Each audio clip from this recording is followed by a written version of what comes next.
Assalamualaikum rakan, welcome back to my channel. Hari ini kita akan membahas tentang hadits mujadid yang muncul tiap 100 tahun sekali. Mari simak penjelasan lengkapnya. Ada satu perkara yang menarik dari hadits yang pernah disabdakan oleh Rasulullah Shallallahu Alaihi Wasallam.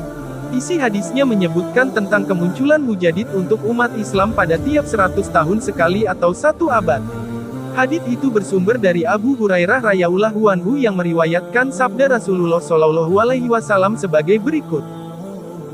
Sesungguhnya Allah mengutus kepada umat Islam, setiap 100 tahun, seorang yang memperbarui untuk mereka interpretasi ajaran agama mereka. Hadis riwayat Abu Daud. Imam Ibnu Hajar al-Asqalani, Az-Zahabi, Ibnu Katsir, Al-Munawi, An-Nawawi, Ibnu Atsir al-Jazri, dan As-Saharanfuri menafsirkan lafal man orang-orang menjadi kata yang bersifat umum baik mencakup perseorangan atau kelompok. Dengan kata lain, seorang mujadid yang dijanjikan dalam hadis bisa saja hanya seorang pribadi dan bisa berupa sebuah kelompok. Bahkan, ada kemungkinan mujadid yang dimaksud hidup secara terpencar-pencar, bukan dalam satu kelompok yang menyatu.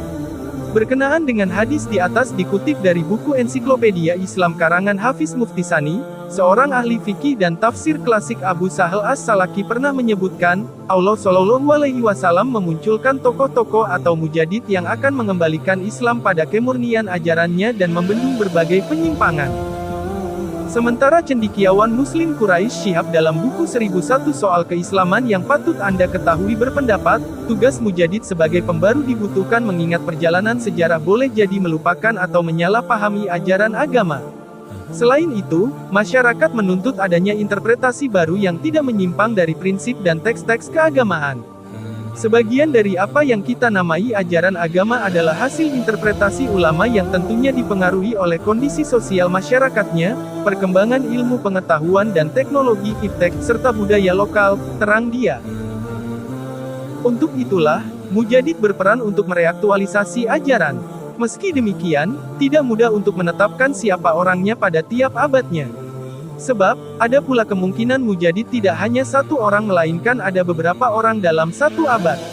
Di samping itu, kata Quraisy Syihab, versi nama-nama mujadid dari tiap abadnya pun dapat berbeda-beda. Salah satunya yang disebut Ibnu Katsir dalam kitab Dalail An-Nubuwah, mujadid pada abad pertama Hijriyah mencakup 14 nama tokoh. Tidak hanya satu tokoh tiap abadnya. Lain lagi dari Imam As-Suyuti yang pernah merinci nama-nama mujadid dalam potongan syair gubahannya. Lalu, versi lainnya dapat ditemukan dari Nawab Siddiq Hasan Khan yang menulis kitab Hujaj Al-Kiramah. Nawab Siddiq Hasan Khan merinci mujadid setiap tahunnya termasuk nama-nama yang tidak asing di kalangan muslim. Seperti Imam Asy-Syafi'i dan Imam Ahmad untuk mujadid abad kedua, Imam Al-Ghazali masuk dalam mujadid abad kelima, Ibnu Taimiyah termasuk mujadid abad ke-7, lalu Imam As-Suyuti masuk ke dalam mujadid abad ke-10. Terakhir, Nawab Siddiq Hasan Khan turut mencantumkan Imam Mahdi sebagai mujadid terakhir yang akan membarui agama Islam. Kemunculan Imam Mahdi ini pula sudah banyak diterangkan hadits sebagai tanda-tanda datangnya hari kiamat.